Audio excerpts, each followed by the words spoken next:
Hello everyone, কেমন আছো? I hope সকলেই ভালো আছো। আমার সংসারে তোমাদের অনেক অনেক ওয়েলকাম।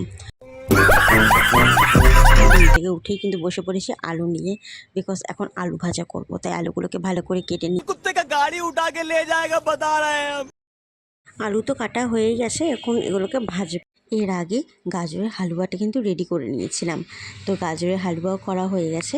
এবার এখানে আমি আলুগুলো কাটছি আর আলুগুলো ভেজে নেব, কারণ কি সকালবেলা টিফিনের সাথে একটু মিষ্টি কিছু হলে ভালো হয়। তো অনেক দিন ধরে বলছিলো গাজরের হালুয়ার কথা, তো গাজরের হালুয়াটা করা হয়ে গেছে। এবার আমি দোকানে বসে পড়েছি।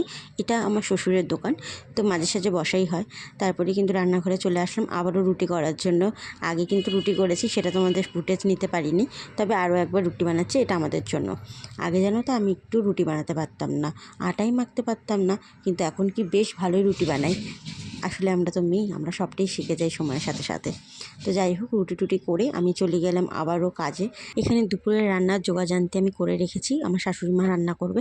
আর আজকে তো আমি বেশ খুশি, কারণ কি রান্না হচ্ছে জানো তো আমার ফেভারেট। এটা নয়, এটা কোনো একটা সবজি হবে, এইটা হচ্ছে আমার ফেভারেট। কী বলো তো ছিল, তোমরা দেখতে পাওনি আমি জানি। চিকেন ছিল। চিকেন আমার ভীষণ ফেভারিট, আর এই বাড়িতে না কেউ খুব একটা চিকেন খায় না।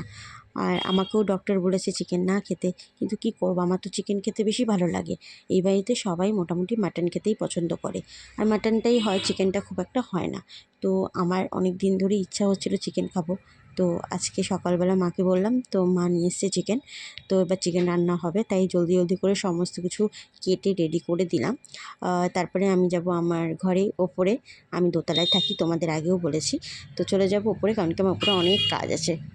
তো চলো, তারপরে কিন্তু আমি রুমে এসে সমস্ত কাজ করেছি, সেগুলো তোমাদেরকে শেয়ার করতে পারিনি, বিকজ আমি একটু বেরোবো। কারণ আজকে কিন্তু বেশ তাড়া আছে, তার জন্য আমি আমার শাশুড়িমা দুজনেই বেরোবো। তো যাই হোক, রেডি টেডি হয়ে বেরিয়ে পড়লাম। এই যে আমার শাশুড়িমা দেখতে পাচ্ছ হাই করছে। তো আমরা দুজন মিলে এখন একটু বেরিয়ে যাব, চলো। তো আমার শাশুড়ি মা আমাকে স্কুটি করে বসিয়ে নিয়ে চললো। এখন আমরা যাচ্ছি একটা বিশেষ কাজে। चलो স্কুটি চালাচ্ছি, चलो हेलो। শাশুড়ি বৌমা বেশ মজা করি, আর তার একটুখানি তুলে ধরলাম। বাড়ি চলে এসেছি, সবাই দাঁড়িয়েছে। আমার বরকেও নিয়ে নিয়েছি, ওই যে ওটা আমার বর। বর চলে যাচ্ছে।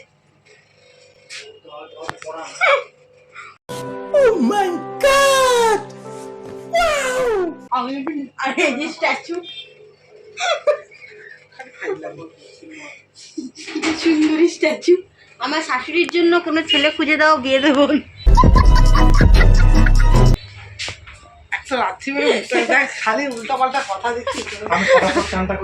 আমার শাশুড়ির জন্য নতুন বর চাই, গাড়ি তারা মারবি না, ওরা খাইয়ে গাইয়ে শাশুড়ি।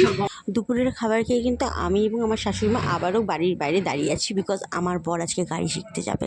মানে অনেক দিন ধরেই শিখছে, আর আজকেও যাবে। তো আমি ঠিক করেছি আমিও তার সাথে আজকে, সে গাড়ি চালাবে, আমি দেখবো, তো আমিও যাব। তো তার জন্য কিন্তু ওয়েট করছি। ও গাড়িটা আনতে গেল, পাশের ফ্ল্যাটেই ভাড়া নিয়েছে, তো সেখানেই আমাদের 4 চাকা গাড়িটা থাকে। তো যাই হোক, ও আনতে গেল, এবার আমিও যাব গাড়ি করে। তো দেখো গাইজ, আমার পর কিন্তু এখন গাড়ি চালানো স্টার্ট করছে। আর এটা আমাদের বানপুরের ইস্কো। তো এখানে কিন্তু বেশ ফাঁকা থাকে, এখানে গাড়ি চালানো বেশ সুবিধাজনক। আর এই পাশে দাদাটা হচ্ছে আমাদের ড্রাইভার দাদা, আমাদের বাড়িরই ড্রাইভার দাদা। তো ও এখন গাড়ি চালানো শেখাচ্ছে। তো দেখা হচ্ছে অন্য কোনো ভিডিওতে। আজকের মতো এতটাই, টাটা।